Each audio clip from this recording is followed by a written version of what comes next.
The gunshot echoed through the canyon just as Hannah Rose's horse reared back in terror, throwing her from the saddle and sending her tumbling down a steep embankment into a labyrinth of red rock passages that would become her prison for the next 3 days.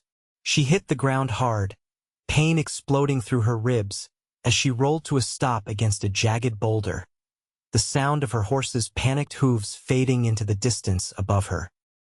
Blood trickled from a gash on her temple, and when she tried to stand, her left ankle gave way beneath her, sending her crashing back down onto the sandy canyon floor. The year was 1883, and Hannah had been traveling from Santa Fe to meet her brother in Flagstaff, Arizona Territory, a journey that now seemed impossibly foolish in hindsight. She had insisted on taking the shorter route through the canyon lands despite warnings from the stable master that a woman traveling alone was asking for trouble. At 22 years old, Hannah had always been headstrong, determined to prove she could manage without constant supervision. Now, as the November sun beat down on the rust-colored rocks surrounding her, she realized her pride might cost her everything. She pulled herself into the shade of an overhang, her hands shaking as she assessed her injuries. The cut on her head was superficial, already clotting, but her ankle was swelling rapidly inside her boot. Her canteen had been attached to the saddle, which meant she had no water. Her rifle was gone too. All she had were the clothes on her back, a small knife in her boot, and the crushing realization that no one knew exactly where she was. Miles away in the small settlement of Canyon Diablo, Arizona Territory, Warren Ellis was preparing for another day of breaking horses when he heard the news. The blacksmith's wife had been talking to a traveling merchant who mentioned seeing a riderless horse with a woman's saddle wandering near the canyon rim. Most men would have dismissed it as someone's escaped mount, but Warren had a sister back in Texas, and the thought of any woman in trouble in this unforgiving landscape made his stomach turn. He was 26 years old, tall and lean with sun-darkened skin and eyes the color of whiskey. His reputation as a tracker was well known throughout the territory, learned from years of working cattle drives and occasionally helping the local law when someone went missing. He lived a simple life in a cabin outside town, preferring the company of horses to most people, but there was something about this situation that pulled at him. "You thinking of going after whoever lost that horse?" asked Tom Brennan, the stable owner, watching Warren saddle his buckskin gelding with quick, efficient movements. "Someone might be hurt," Warren replied, checking his supplies. He packed extra water, medical supplies, rope, and enough provisions for several days. Something told him this would not be a quick search. Which direction did that merchant say he saw the horse? "Northeast of here, near the Painted Canyons." "That's rough country, Warren. Lots of places to get lost." "That's why I need to go now before the trail gets any colder." Warren swung into the saddle, his jaw set with determination. He had seen what happened to people who spent too long exposed in the desert, and if someone was injured and without water, time was not on their side. The ride to the canyon lands took him most of the morning. Warren pushed his horse steadily, his eyes scanning the ground for any signs of disturbance.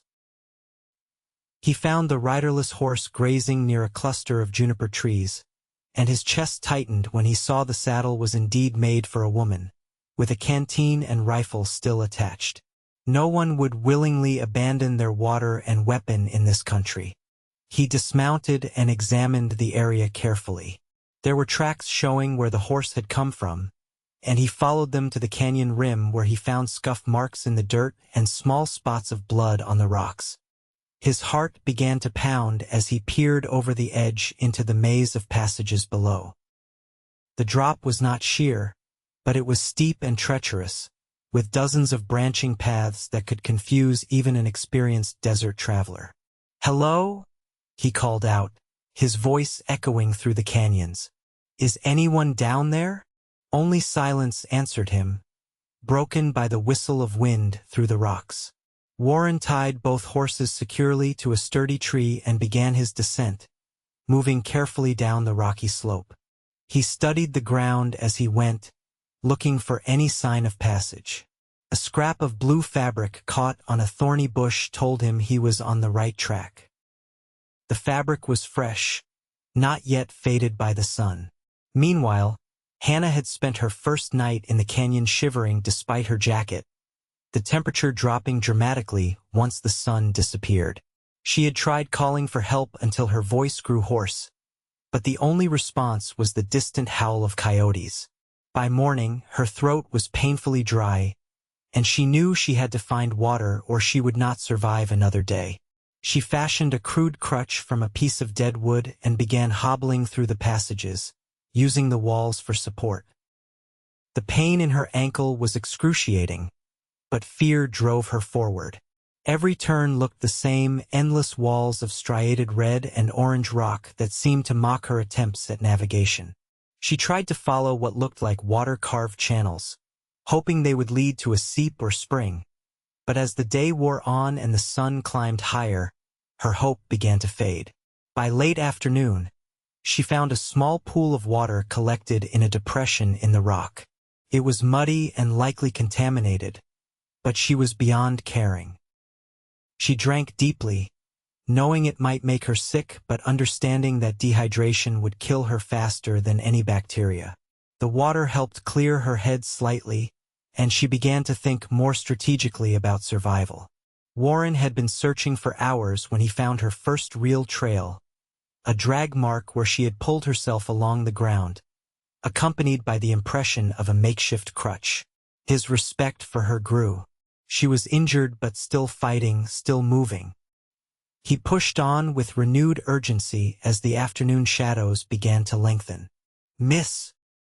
He called out periodically as he moved through the winding passages. "My name is Warren Ellis. I am here to help you." Hannah heard a voice in the distance and thought at first it was a hallucination. She had been drifting in and out of consciousness, the combination of pain, dehydration, and possible concussion making everything seem unreal.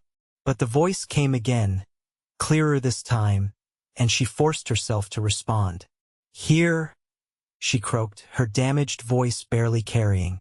She tried again, louder. "I am here." Warren's head snapped toward the sound. He quickened his pace, scrambling over rocks and ducking under overhangs. "Keep talking, miss. I need to follow your voice." "Here," Hannah repeated, tears of relief streaming down her dusty face. "Please, I am here." He found her 15 minutes later, huddled in the shade of a massive boulder, her face sunburned and lips cracked, one ankle swollen to nearly twice its normal size. She looked up at him with red-rimmed eyes that held equal parts fear and hope, and Warren felt something shift in his chest at the sight of her. "You are all right now," he said gently, kneeling beside her and unscrewing the cap on his canteen. "Easy now, just small sips at first." Hannah's hands trembled as she reached for the water. The cool liquid was the most beautiful thing she had ever tasted. She wanted to gulp it down, but Warren's firm hand kept the canteen tilted at a manageable angle. "Not too fast or you will be sick," he warned, his voice surprisingly kind. "There is plenty more." "Thank you," she whispered, her voice breaking. "I thought I was going to die out here. Not on my watch." He set the canteen aside and began examining her injuries with practiced hands. "I am Warren Ellis. Can you tell me your name?" Hannah rose. "I was riding from Santa Fe to Flagstaff to meet my brother. My horse spooked at a gunshot and threw me." She winced as he gently probed her swollen ankle. "I have been down here since yesterday morning. This ankle is badly sprained, maybe broken, and you have taken a good knock to the head." Warren pulled a clean cloth from his pack and dampened it with water, carefully cleaning the dried blood from her temple. "We need to get you out of this canyon, but it will be dark soon. I think we should camp here tonight and make the climb in daylight. Do you think you can manage that?" Hannah nodded, too exhausted to do anything else. She watched as Warren efficiently set up a camp, spreading a bedroll for her and building a small fire in a sheltered spot. He heated up beans and hardtack, insisting she eat even though her stomach was queasy. As the stars began to appear overhead, she found herself studying her rescuer in the firelight. He had a weathered face that spoke of years spent outdoors, with strong, capable hands and a quiet competence that put her at ease. When he caught her looking at him, he did not look away with embarrassment but held her gaze steadily. "You were brave, making it this far with those injuries," Warren said, pouring her more water. "Most people would have given up." "I have a stubborn streak," Hannah admitted with a weak smile. "My mother always said it would get me into trouble. It might have saved your life this time. You kept moving, kept thinking. That matters out here." He added more wood to the fire. "Your brother, he will be worried. Where was he expecting you?" "Flagstaff, 3 days ago." "He is probably beside himself." Guilt washed over her. "He tried to convince me to wait and travel with a supply wagon, but I wanted to prove I could manage the journey myself. I have been so foolish." "Being independent is not foolish. You just had some bad luck." Warren adjusted the blanket he had draped over her shoulders. "We will get word to him as soon as we reach civilization. The important thing is you survived." They talked long into the night, their voices soft in the darkness.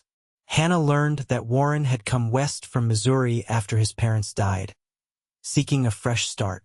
He had worked cattle drives, broken horses, and occasionally guided hunting parties through the territories.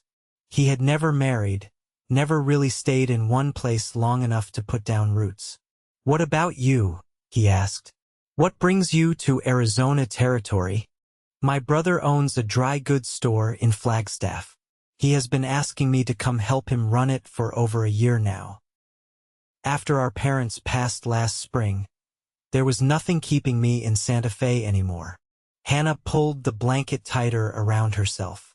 "I thought it would be an adventure, starting fresh somewhere new. Some adventure this turned out to be." "It is not over yet," Warren said quietly. "Sometimes the best parts of our lives come from the worst circumstances." There was something in his tone that made Hannah look at him more closely, but his face was shadowed in the flickering firelight. She felt a strange flutter in her chest, something she attributed to exhaustion and relief. She could not possibly be developing feelings for a man she had just met, even if he had saved her life. But as she drifted off to sleep with Warren keeping watch, she found herself feeling safer than she had in a long time. There was something solid and reassuring about his presence, something that went beyond mere gratitude. The next morning, Warren woke Hannah before dawn. "I want to start the climb while it is still cool. Can you put any weight on that ankle?" She tried and immediately gasped in pain. "Not much." "All right, I am going to rig up a harness of sorts. I will help you up the steep parts, but you will need to use your good leg as much as possible." He was already working with his rope, creating loops and knots with expert efficiency. The climb was grueling. Every step sent jolts of agony through Hannah's injured ankle, and more than once she had to stop and breathe through waves of nausea. But Warren was patient, never rushing her, always offering a steadying hand or word of encouragement. When they reached a particularly steep section, he essentially carried her on his back, his strength impressive despite his lean build. It took them nearly 4 hours to reach the canyon rim. By the time they emerged into the sunlight, Hannah was trembling with exhaustion and pain, her face pale beneath the sunburn. Warren immediately lowered her to the ground in the shade and brought her water. "You did wonderfully," he said, genuine admiration in his voice. "That climb would have challenged a healthy person." "I could not have done it without you," Hannah replied, her eyes meeting his. In the full light of day, she could see that his eyes were not just brown but had flecks of gold in them, and there was a gentleness in his face that contrasted with his rugged appearance. Warren felt something stir in him as he looked at her. Even bruised and battered, There was a beauty in her strength, in the determined set of her jaw and the intelligence in her green eyes. He had saved people before, but none of them had affected him quite like this. He forced himself to focus on practical matters. "We need to get you to a doctor. Canyon Diablo has someone who can set that ankle properly and check you for other injuries. It is about a 3-hour ride from here."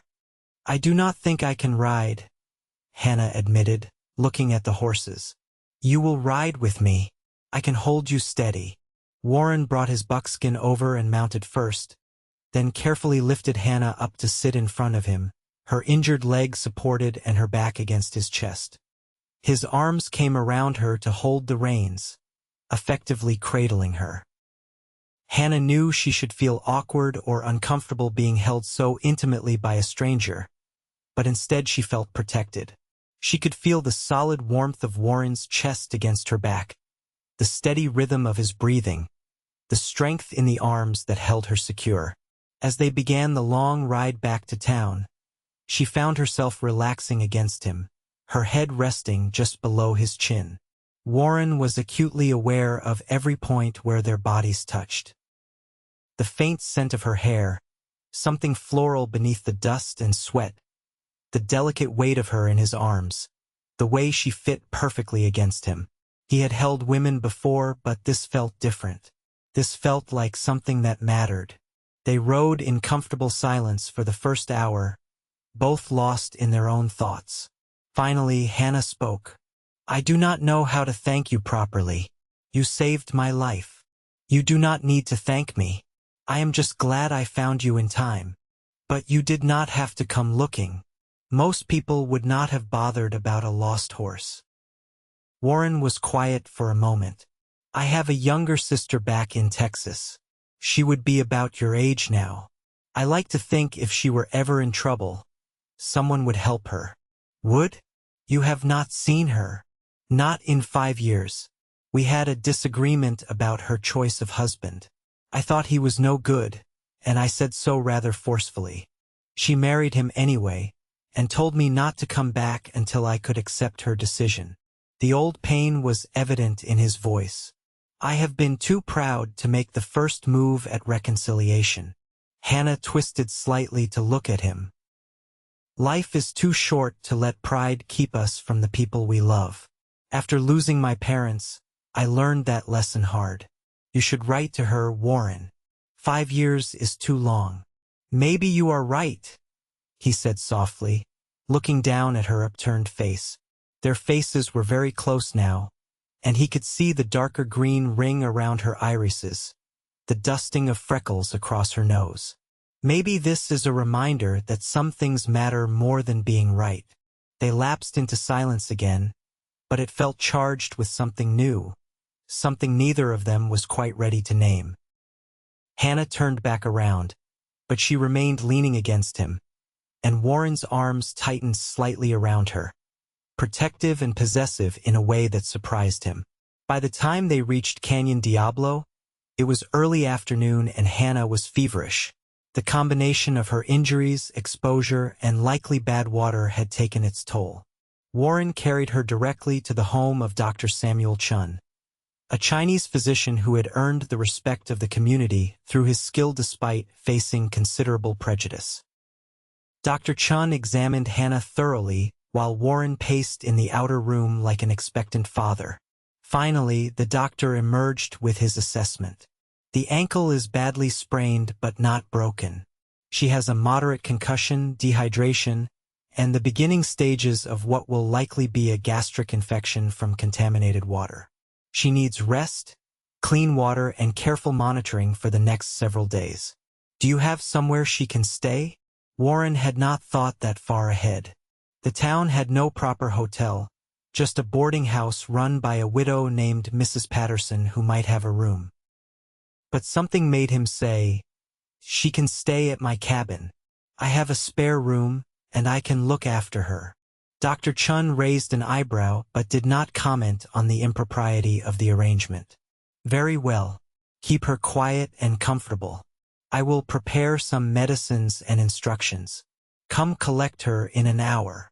Warren used that time to ride to his cabin and prepare the spare room, a small space he generally used for storage.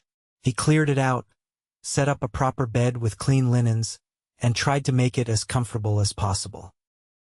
He was surprised at how much he cared about making everything right for her. When he returned to fetch Hannah, she was drowsy from the laudanum Dr. Chun had given her for pain. Warren lifted her gently and carried her out to his wagon, where he had arranged blankets to cushion the ride. She mumbled something incoherent and curled into his chest, and his heart did something complicated in response. His cabin was simple but clean, a two-room structure he had built himself with a stone fireplace and sturdy furniture.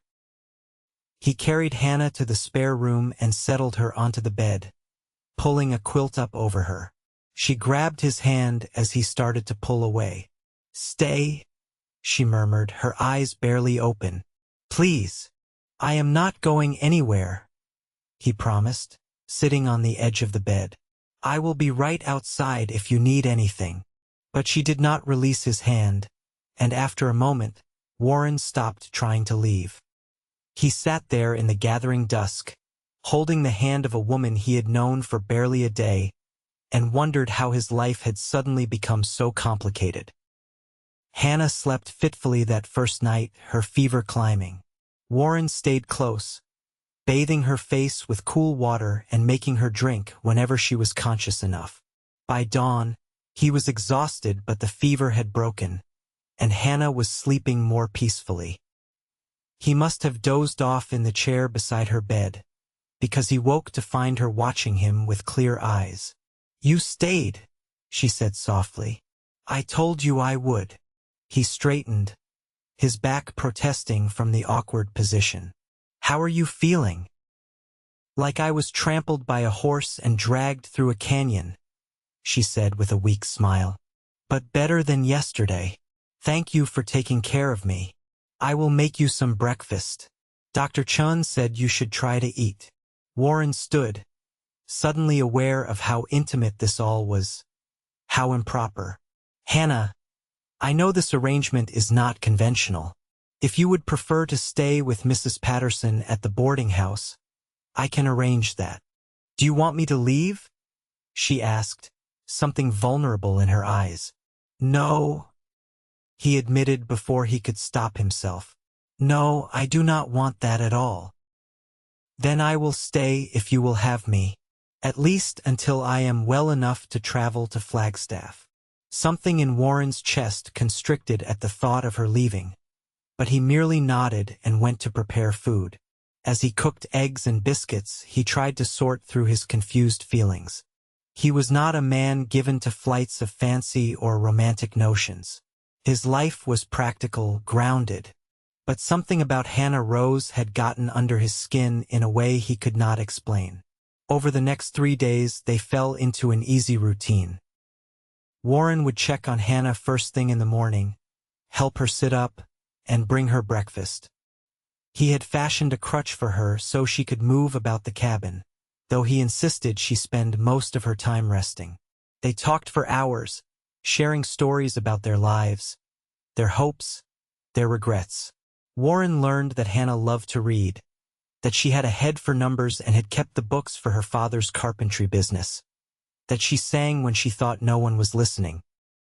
She learned that Warren had a dry sense of humor, that he was good with his hands and could build or fix almost anything, that he had a surprisingly educated vocabulary from the books he read during long, lonely evenings. "You do not fit the image of a rough Western cowboy," Hannah observed one afternoon as they sat together on the porch, watching the sunset paint the sky in shades of orange and purple. "What did you expect?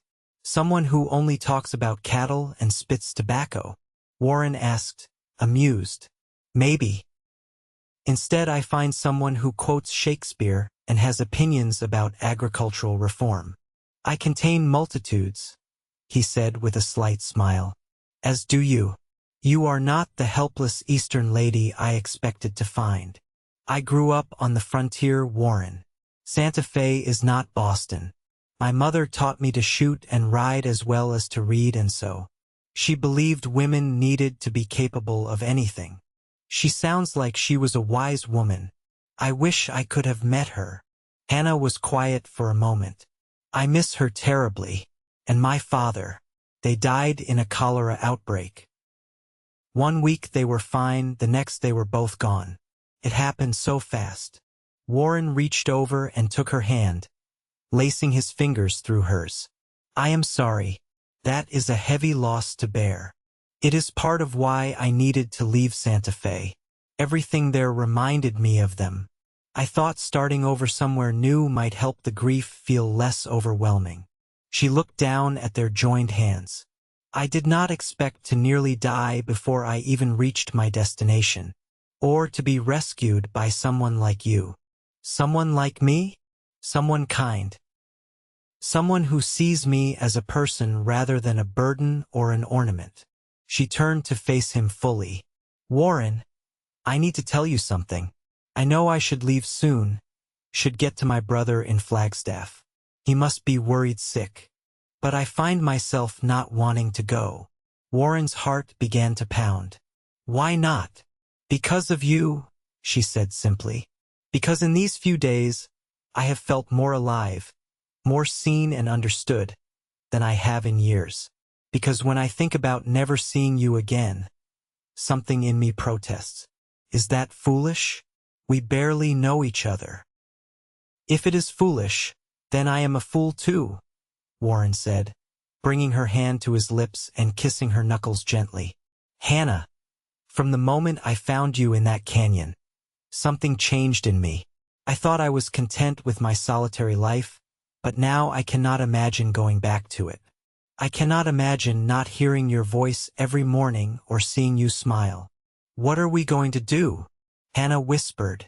I do not know, but I know I am not ready to let you go. Not yet. Maybe not ever. He leaned forward slowly, giving her time to pull away, but instead she met him halfway. Their kiss was gentle at first, tentative, but then deepened into something more passionate. Hannah's hand came up to cup his face, feeling the roughness of his stubble against her palm, and Warren pulled her closer, careful of her injuries but unable to maintain any real distance. When they finally broke apart, both were breathing hard. Warren rested his forehead against hers. I should not have done that. You are under my care. I took advantage. No, Hannah said firmly. I kissed you as much as you kissed me. I wanted it. I have been wanting it since you carried me out of that canyon. Hannah, I need to be honest with you. I am not a wealthy man. This cabin and a few horses are all I own. I live season to season, taking work where I can find it. I cannot offer you the comfortable life you deserve. I do not want wealth. I want honesty and kindness and someone who sees me as an equal partner. I want someone who will hold my hand at sunset and kiss me like you just did. I want you, Warren Ellis, exactly as you are. Warren felt something break open inside him, a dam of loneliness and longing he had not even known he was holding back. He kissed her again, pouring all his feelings into it, and when they finally separated, his eyes were bright with emotion. I should send word to your brother, he said practically. Let him know you are safe and where you are. He deserves to know. Yes, Hannah agreed. And then we figure out what comes next. Together. Warren rode into Canyon Diablo the next morning and sent a telegram to James Rose in Flagstaff, explaining that his sister had been injured but was safe and recovering. He received a reply within hours. James would arrive by the end of the week to see Hannah himself. Warren felt a knot of anxiety at the thought. What if her brother disapproved of him? What if he insisted Hannah come to Flagstaff immediately? When he returned to the cabin, Hannah was sitting on the porch with a book, her injured ankle propped up. She looked up at him with such warmth that his concerns melted away, at least temporarily. Your brother will be here in 4 days, he reported, sitting beside her. He was relieved to hear you are alive. He will want me to come to Flagstaff, Hannah said quietly. I know. Will you come with me? Warren looked at her in surprise. What? Come to Flagstaff. There is work there for someone with your skills. You could start a horse training business, or work as a guide for hunting parties. You do not have to stay here just because you have always been here. Hannah took his hand. Unless you do not want to. Unless I am being too presumptuous about what this is between us. You are not being presumptuous. I want to be with you, Hannah. I want to see where this leads. But I need to know you are sure. You have been through trauma, and sometimes feelings that develop during difficult times fade when things return to normal. My feelings are not going to fade, Hannah said with certainty. I know my own mind, Warren. I am not some fragile girl who cannot tell the difference between gratitude and love. This is real. What I feel for you is real. Love, Warren repeated, his voice rough. Hannah blushed but did not look away. Yes, I know it is fast. I know it seems impossible. But I love you, Warren Ellis. I think I started falling the moment you found me in that canyon. And every day since has only made me more certain. Warren pulled her into his arms, burying his face in her hair. I love you too. God help me. I love you so much it terrifies me. They held each other as the afternoon sun beat down. Two people who had found each other against all odds, both scared and exhilarated by the intensity of what they felt. The next few days passed in a blur of deepening intimacy and growing plans. Warren began teaching Hannah more about tracking and wilderness survival, determined that if she was going to live in Arizona territory, she would know how to handle herself. Hannah taught him about bookkeeping and business planning, sketching out ideas for how he could turn his skills into a sustainable enterprise. They talked about everything and nothing, learning each other's quirks and habits. Warren discovered that Hannah was terrible at cooking but excellent at cards. Hannah learned that Warren had a beautiful singing voice he was shy about using, and that he was meticulous about caring for his tools and equipment. They argued occasionally, both having strong opinions, but they learned to talk through disagreements rather than letting them fester. On the third night, as they sat by the fire after supper, Hannah asked, "Have you thought about writing to your sister?" Warren was quiet for a long moment. "I have. You were right, you know. Life is too short to let pride stand in the way. I think I was afraid she would reject me, that too much time had passed. You will not know unless you try, and even if she is still angry, at least you will have made the effort. That matters." Warren nodded slowly. "Will you help me? I am not good with emotional words on paper." They spent the evening composing a letter to Ruth Ellis in Dallas, Texas. Warren wrote honestly about his regret at their estrangement, his understanding that she had a right to make her own choices, and his hope that they could rebuild their relationship. As he sealed the envelope, he felt a weight lift from his shoulders. "Thank you," he said to Hannah, "for pushing me to do this." "That is what people who love each other do," she replied simply. "They help each other be better." James Rose arrived exactly when he said he would, riding up to Warren's cabin on a sturdy bay horse with the look of a man expecting the worst. He was 30 years old, tall and broad-shouldered with the same green eyes as his sister but darker hair. His expression when he dismounted was a mixture of relief and fury. "Hannah Rose, you scared 10 years off my life," he said, striding onto the porch and pulling her into a crushing hug despite her yelp of protest about her ribs. "When you did not arrive and did not arrive, I thought the worst. I am sorry, James. I was stupid and stubborn and nearly got myself killed." "Yes, you were." James released her and turned to Warren with assessing eyes. "You must be Ellis. I appreciate you saving my sister's life and caring for her. The telegram said she has been staying here." There was an edge to the question, and Warren straightened his spine. "Yes, sir. She was too injured to move to the boarding house, and I wanted to make sure she was properly looked after. I assure you, I have been a gentleman." "I am sure you have. James's tone suggested he was not entirely sure at all.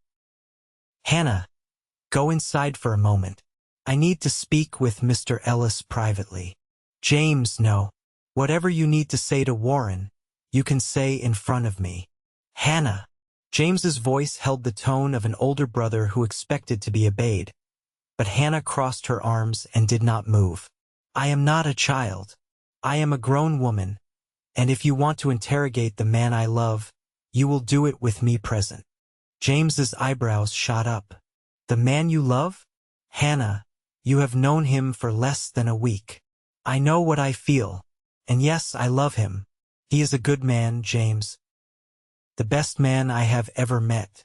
And before you start lecturing me about propriety or rushing into things, remember that you proposed to Catherine after knowing her for 2 weeks.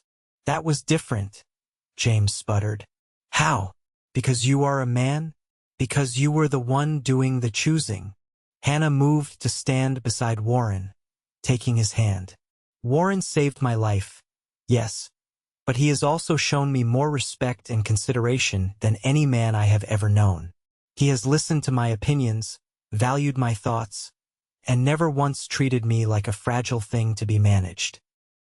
I love him, and I intend to stay with him if he will have me. Warren squeezed her hand, his chest swelling with pride at her fierce defense. He turned to James. Mr. Rose, I understand your concern. If I had a sister in this situation, I would be worried too. But I give you my word that my intentions toward Hannah are entirely honorable.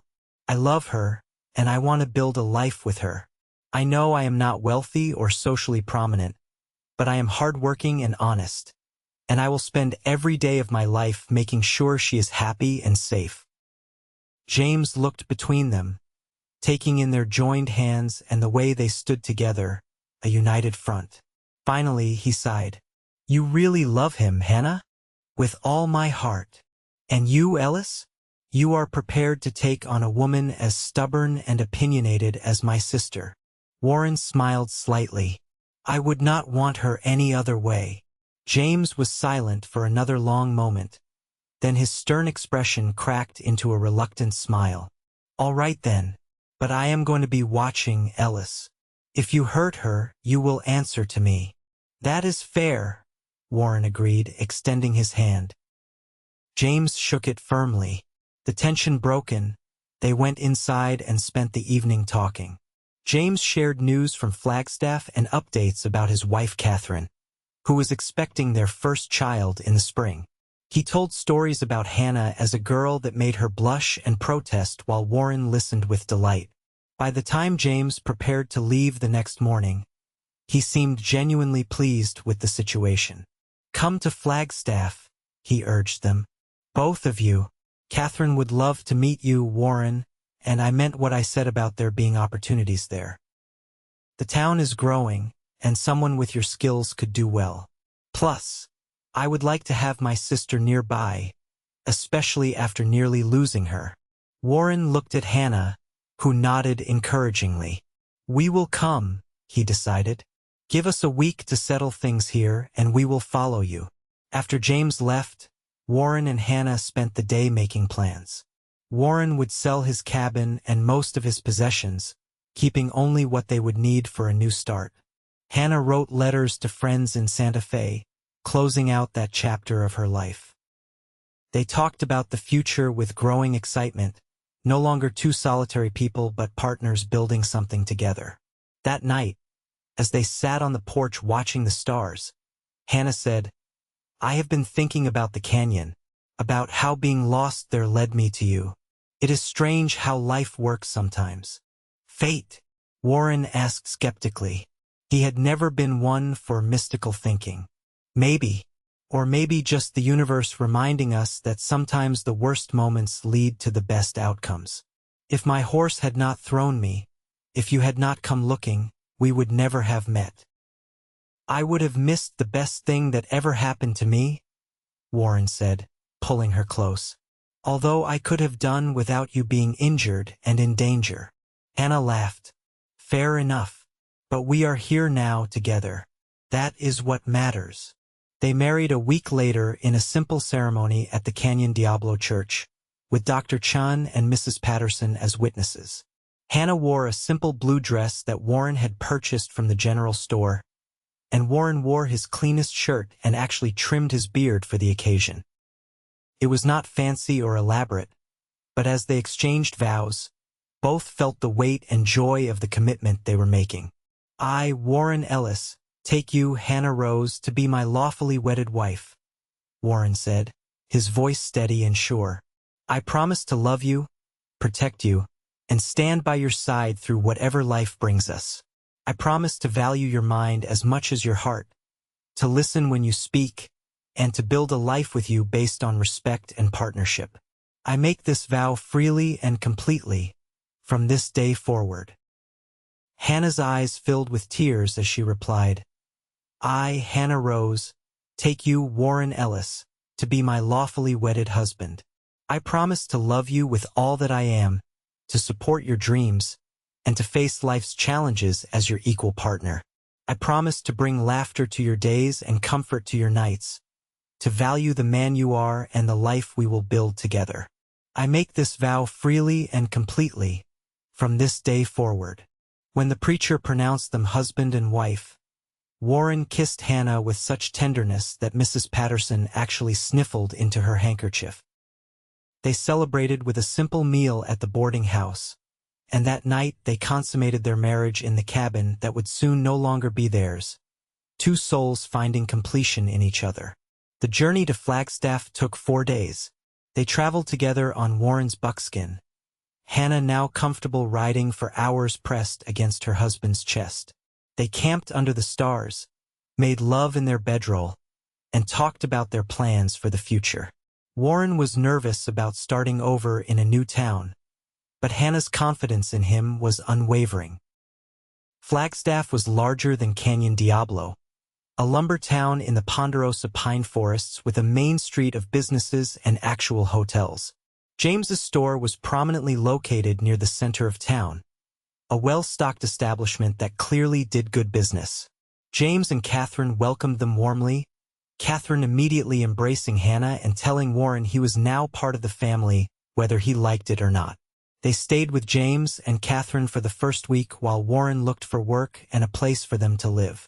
He found both quickly. A local rancher needed help breaking a string of half-wild horses and was impressed enough with Warren's skill to offer him steady work. Warren also put word out that he was available for tracking and guide services. Within 2 weeks, he had more work than he could handle alone. They rented a small house on the edge of town. Nothing fancy but clean and sturdy with enough land for Warren to build a corral and stable. Hannah immediately set about making it into a home, hanging curtains and arranging furniture. She also approached her brother about helping with the store's bookkeeping, and James eagerly accepted. The store had grown faster than he could manage alone, and Hannah's head for numbers and organization quickly proved invaluable. Life settled into a comfortable rhythm. Warren would leave early to work with horses or guide hunting parties, and Hannah would spend her days working on the store's accounts or managing their household. Evenings were their time, hours spent together cooking, reading, making love, and simply enjoying each other's company. They made friends in the community, joined the church, and began to build a life that was richer than either could have imagined. 3 months after their arrival in Flagstaff, Warren received a letter. The handwriting was unfamiliar, and when he opened it, he had to sit down. It was from Ruth, his sister. She wrote that she had received his letter and had cried for an hour after reading it. She admitted that her marriage had not been the fairy tale she had imagined, though her husband had mellowed with time and was now a decent man and good father to their 2 children. She missed Warren terribly and wanted to rebuild their relationship. She asked if he would consider visiting them in Dallas, or perhaps they could meet somewhere in between. Warren showed Hannah the letter with shaking hands. She wants to see me. After all this time, she actually wants to see me. Of course she does. You are her brother, and she loves you. Hannah hugged him tightly. You should go to her, Warren. Or better yet, invite them to come here. Let them meet me, see the life you have built. Family should know each other. They sent a warm invitation, and 4 months later, Ruth arrived with her husband Thomas and their children. The reunion between Warren and Ruth was emotional, both siblings crying as they embraced. Ruth was overjoyed to meet Hannah, immediately pulling her aside to thank her for helping Warren reach out. "He is different than I remember," Ruth told Hannah as they watched Warren show his nephew how to approach a horse correctly. "Happier, more settled. That is because of you. We saved each other," Hannah said simply. "I was as lost as he was, just in a different way." The visit lasted a week and healed years of hurt feelings. By the time Ruth and her family departed, plans were already being made for Warren and Hannah to visit Texas the following year. Warren felt a completeness he had not experienced since his parents died. His family restored and expanded.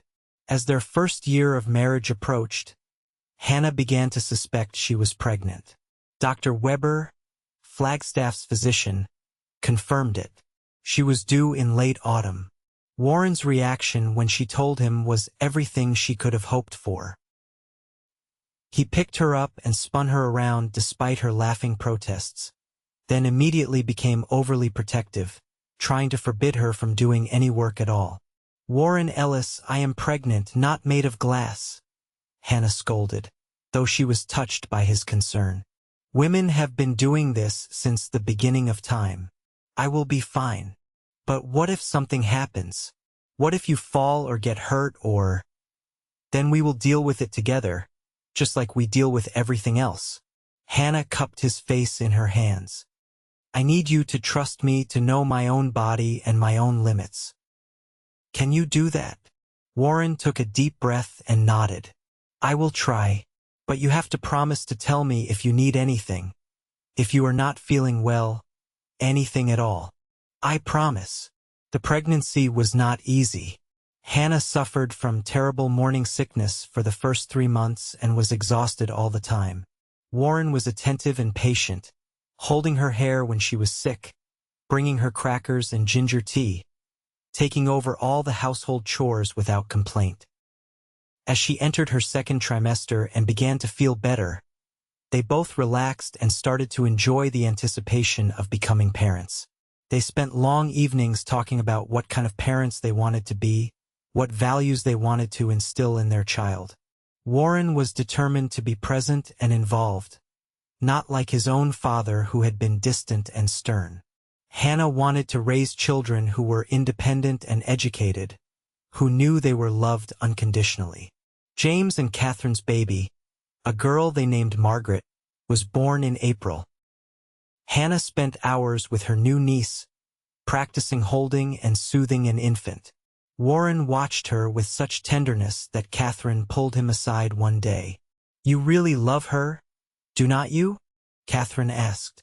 "More than I thought it was possible to love anyone," Warren admitted. "Sometimes I look at her and I cannot believe she chose me, that she stayed when she could have had an easier life elsewhere. That is what real love is. Choosing each other every day, not because it is easy but because you cannot imagine doing otherwise." In late October, Hannah's labor began. It was long and difficult, lasting nearly 20 hours. Warren stayed with her the entire time, holding her hand, wiping her face with cool cloths, and whispering encouragement even when she cursed him for getting her pregnant in the first place. Dr. Weber remained calm throughout, and finally, just as the sun was rising, their son was born. Warren wept openly as the doctor placed the squalling infant in his arms. The baby was red-faced and furious at being thrust into the world, but to Warren he was perfect. "He is beautiful," Warren said, his voice choked with emotion.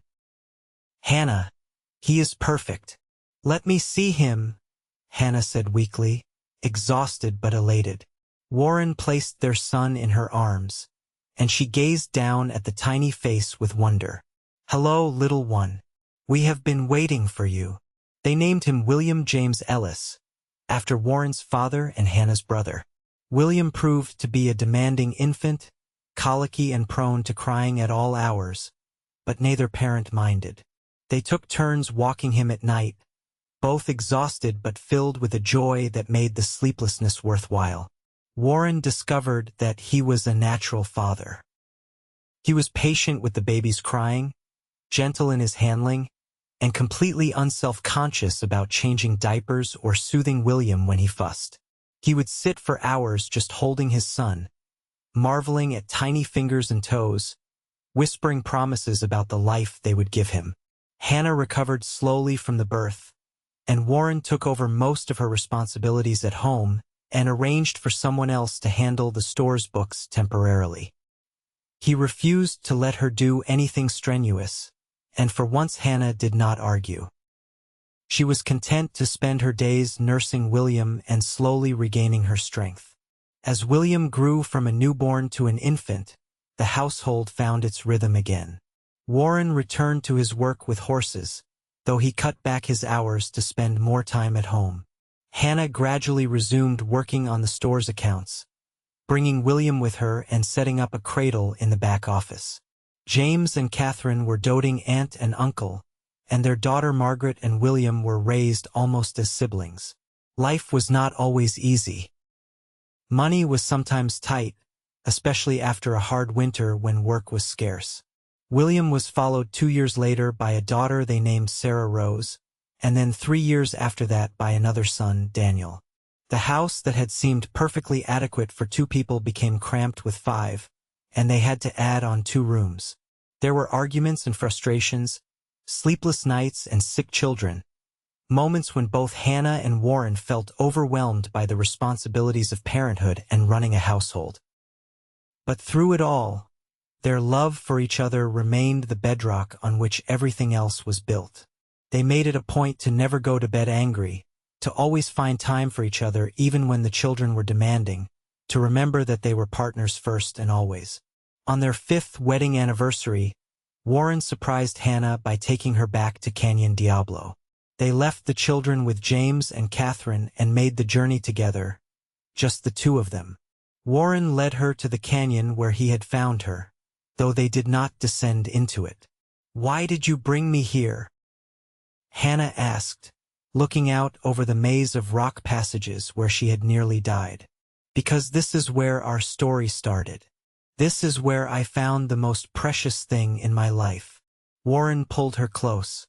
"I wanted to remember what it felt like, that moment when I realized you were real and alive and I had a chance to know you.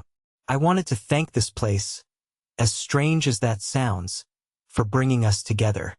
Hannah turned in his arms to face him. "It was terrifying being lost down there. I thought I was going to die alone, that no one would ever find me. But then you came and everything changed. You gave me my life back, Warren. Not just by rescuing me, but by giving me a reason to want to live it fully." They kissed as the sun set over the canyons, 2 people who had found each other against impossible odds and built something lasting and true. That night, they made love under the stars as they had on their wedding night, remembering how far they had come and celebrating the life they had created together. The years continued to pass. Warren's horse training business grew into one of the most respected in northern Arizona territory. He became known throughout the region for his skill and fair dealing, and young men sought him out to learn his techniques. Hannah eventually took over complete management of James's store when his health began to fail, expanding it into a general merchandise business that served customers from miles around. Their children grew. William became a serious, thoughtful boy who loved books as much as his mother and had his father's way with animals. Sarah was bold and adventurous, always climbing trees and getting into mischief, with a laugh that could light up a room. Daniel was the baby, sweet-natured and affectionate, content to follow his older siblings around and join in their games. Ruth visited regularly, and Warren made trips to Dallas every few years. The siblings were close again, able to laugh about their youthful stubbornness and grateful for the second chance at relationship. Thomas, Ruth's husband, became a good friend to Warren, and their families blended together during visits. In 1891, Arizona Territory was experiencing rapid growth and change. The railroad had reached Flagstaff years earlier, bringing more commerce and people. The town grew from a small lumber settlement into a proper city with multiple churches, schools, and businesses. Warren and Hannah's children attended the new school, and both parents were active in the community, serving on various committees and helping to shape the town's development. On their 10th wedding anniversary, Warren took Hannah to dinner at the Weatherford Hotel, the finest establishment in Flagstaff. Over roast beef and potatoes, he reached across the table and took her hand. 10 years ago, I was a lonely man living a half-life, not even realizing what I was missing, Warren said quietly. Then you came into my world, or rather I found you, and everything changed. You have given me more happiness than I ever thought possible. You have given me children I adore, a home that is a refuge, and a partnership that makes every challenge bearable. I love you more now than I did on our wedding day, and that is saying something because I thought it was impossible to love anyone more than I loved you then. Hannah's eyes glistened with tears. You saved my life in that canyon, Warren. But more than that, you taught me what it meant to be truly seen and valued. You have been my rock, my partner, my best friend. You have given me the freedom to be myself while also providing the safety of knowing someone has my back. These 10 years have been the happiest of my life, and I cannot wait to see what the next 10 bring. They raised their glasses in a toast to each other, to their family, to the life they had built together through love and determination and sheer stubborn refusal to give up when things got hard. More years passed. William grew into a tall young man with his father's quiet strength and his mother's sharp mind. At 19, he announced his intention to study law, and Warren and Hannah scraped together the money to send him to school in California. Sarah, at 17, was already being courted by half the young men in Flagstaff, though she declared she was in no hurry to marry because she was having too much fun working in the store and learning the business side of things. Daniel, at 14, was apprenticing with his father, showing a natural talent for horse training that made Warren's chest swell with pride. The house was quieter with William gone, and Hannah sometimes felt melancholy about how quickly the years had passed. Warren would find her standing in doorways, looking at the children's rooms with wistful eyes. They are growing up, she would say. They are, Warren agreed. But that is what we raised them to do, to become independent, capable people who can make their own way in the world. I know, it just happens so fast. Sometimes I look at them and I still see the babies they were, and then I blink and they are adults. Warren pulled her into his arms. We still have each other. We started this journey as just the two of us, and we will end it the same way. Only now we have the joy of watching the people we created make their own mark on the world. In 1898, Arizona Territory was on the cusp of even more change. Talk of statehood was constant, and the territory was modernizing rapidly. Warren was 51 now, his beard streaked with gray, but he was still strong and active. Hannah was 43, still beautiful despite the lines around her eyes, her hair showing threads of silver among the auburn. They had been married for 17 years, and their love had only deepened with time. They knew each other's bodies as well as their own, could communicate with a glance, and still found joy in simple things like sitting together on their porch at the end of a long day. Sarah married that summer, choosing a young banker named Robert Mitchell who treated her with respect and admiration. The wedding was a grand affair by Flagstaff standards, held in the church with half the town in attendance. As Warren walked Sarah down the aisle, his eyes met Hannah's and they shared a moment of understanding. Their little girl was starting her own life, her own adventure. William returned from law school 2 years later, already establishing himself as a skilled attorney. He opened a practice in Flagstaff, and both parents were intensely proud. Daniel, now a young man of 20, was taking over more and more of Warren's work, allowing Warren to finally slow down a bit and enjoy the fruits of his labor. On a warm evening in the spring of 1901, Warren and Hannah sat on their porch as they had countless times before. They were grandparents now, Sarah having given birth to a daughter she named Hannah Rose after her mother. William was engaged to a schoolteacher from Phoenix. Daniel was courting a rancher's daughter. The circle of life continued its turning. "Do you ever think about that day in the canyon?" Hannah asked, her head resting on Warren's shoulder. "The day you found me?" "All the time," Warren admitted. "I think about how easily things could have gone differently. If I had not heard about the riderless horse, if I had decided not to go looking, if I had searched in the wrong direction. So many tiny decisions that led to finding you." "I think we were meant to find each other," Hannah said. "I do not usually believe in fate, but how else do you explain it? All those circumstances aligning perfectly to bring us together. Maybe it was fate, maybe it was luck. Or maybe it was just the universe recognizing that two people who were meant to be together were wandering around separately and decided to do something about it." Warren kissed the top of her head.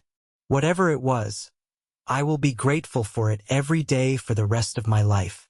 "Do you have any regrets?" Hannah asked. "About the life we have lived, the choices we have made?" Warren was quiet for a long moment, truly considering the question. "No, not a single one. We have had hard times, moments when I did not know how we would make ends meet or what we would do about a sick child or a difficult situation. But I would not trade any of it. Every challenge we have faced has been worth it because we faced it together." "I feel the same way," Hannah said softly. "Sometimes I think about the woman I was before the canyon, before you. I was so focused on proving my independence, on showing everyone I did not need help. But real strength is not refusing help. It is knowing when to accept it and building something stronger together than you ever could alone." They sat in comfortable silence as the sun painted the sky in shades of orange and pink, the same colors as the canyon where their story began. Around them, Flagstaff was settling in for the evening, lights beginning to glow in windows, the sounds of families gathering for supper drifting on the breeze. Their own house behind them was full of memories. The rooms where their children had grown up, the kitchen where Hannah had learned to cook and where they had shared countless meals, the bedroom where they had made love and held each other through nightmares and illness and the ordinary struggles of life. Every corner held a piece of their story, a moment of their shared history. "I love you, Warren Ellis," Hannah said, "not for the first time and far from the last. I will love you until my very last breath and beyond." "And I love you, Hannah Ellis. You are the best thing that ever happened to me, and I would search for you through 1,000 canyons if that was what it took to find you again." They stayed on the porch until the stars came out, two people who had found each other in the most unlikely of ways and built a life that was everything either of them could have wanted. Their love story had started with 3 desperate days in a canyon and a cowboy who refused to give up the search.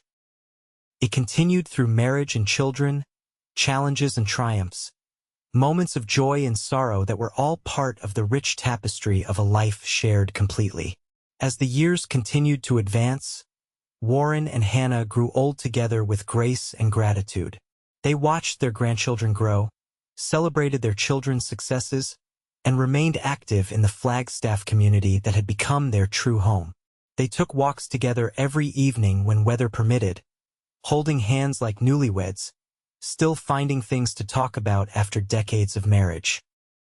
In 1912, when Arizona finally achieved statehood, Warren was 65 and Hannah was 57. They attended the celebration in Phoenix, proud to have been part of the territory's growth from wild frontier to modern state. Standing in the crowd as the American flag with its new 48th star was raised, Warren pulled Hannah close.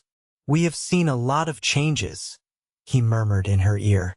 "We have lived through history," Hannah agreed, "and made our own history along the way."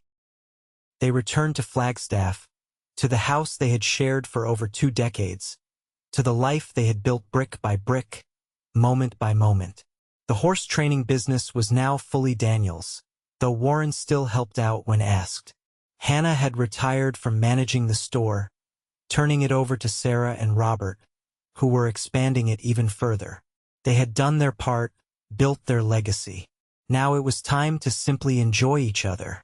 On their 30th wedding anniversary, Warren surprised Hannah with a gift. It was a leather-bound journal, and inside he had written out their story. Every detail he could remember from the day he found her in the canyon to the present moment. All of it carefully documented in his neat handwriting. "So we do not forget," he explained as Hannah read through it with tears streaming down her face. "So our grandchildren and great-grandchildren will know how we found each other, what we built together." "It is beautiful," Hannah whispered. "Warren, this is the most precious thing anyone has ever given me." They spent that evening reading through the journal together, laughing at memories of early misunderstandings, crying at the remembrance of difficult times, marveling at how much they had experienced together. The journal ended with a simple statement in Warren's hand. "We were two people who got lost and found each other. Everything good in my life stems from that moment. I love her today as much as I did then, perhaps more because now I know what it means to build a life with someone, to weather storms and celebrate joys, to choose each other every single day. This is my legacy, not the horses I trained or the land I worked, but the love I shared with Hannah Rose Ellis." Hannah added her own entry below his. "I was lost in a canyon for 3 days, but I was found by the man I would love for the rest of my life. Warren searched until he found me, and he has never stopped searching for ways to make me happy, to show his love, to be the partner I needed. Our love story started with fear and pain, but it became something beautiful. If I had the chance to live my life over, I would not change a single thing because every moment, good and bad, led me to him and to this life we created together." The years that followed were golden ones. Warren and Hannah traveled some, visiting William in Phoenix where he had moved his law practice, spending time with Ruth and her family in Texas, exploring parts of the West they had never seen. But they always returned to Flagstaff, to the home that was the center of their universe. Their children married and had children of their own.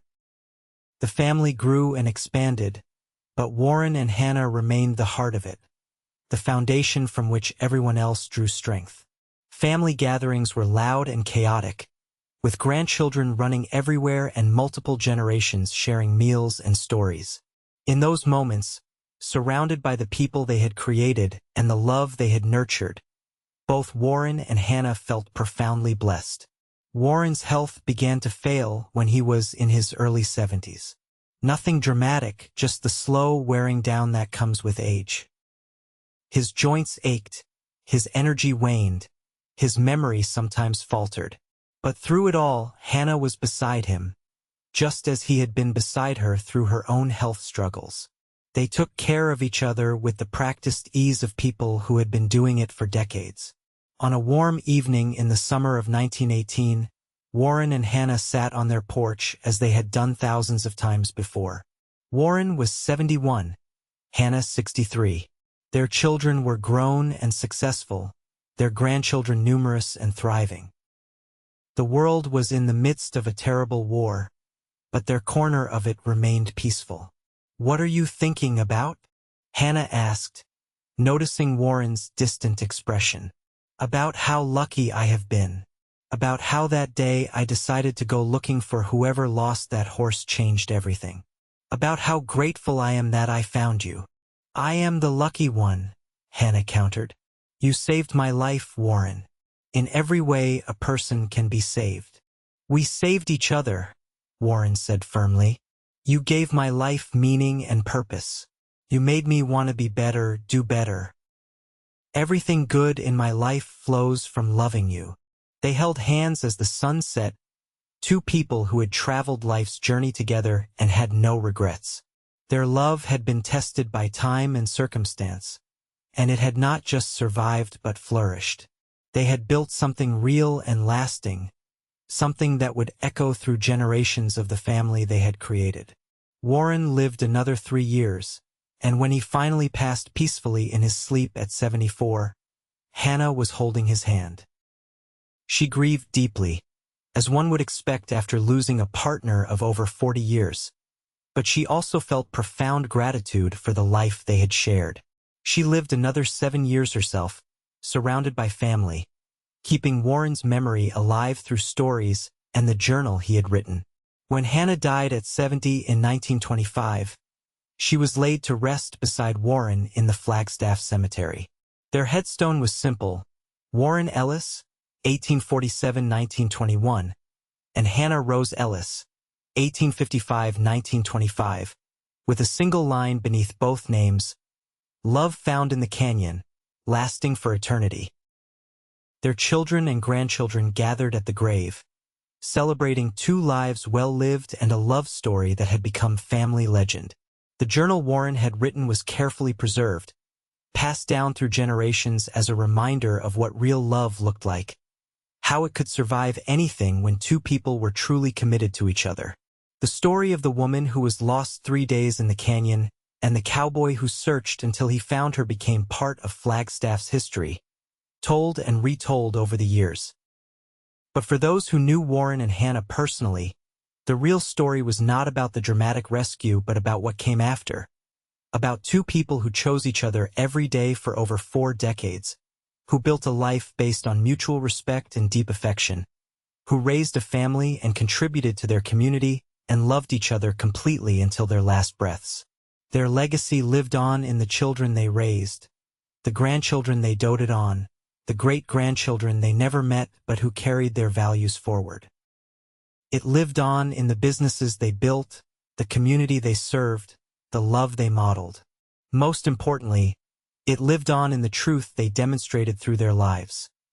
That real love is not just about the dramatic moments of rescue and passion, but about the choice to stay, to work through difficulties, to support and cherish each other through all the ordinary days that make up a life. In the end, Warren and Hannah's story was not really about being lost and found at all. It was about 2 people who recognized in each other something precious and worth fighting for, who built something beautiful together from that initial moment of connection, and who proved that love, real love, can indeed last forever. They lived fully, loved completely, and left behind a legacy that would endure for generations. That was their true happily ever after. Not a fairy tale ending but something better, something real, something that mattered. Their love story started in a canyon in Arizona Territory in 1883 and continued long after their deaths, living on in the hearts and lives of everyone they touched.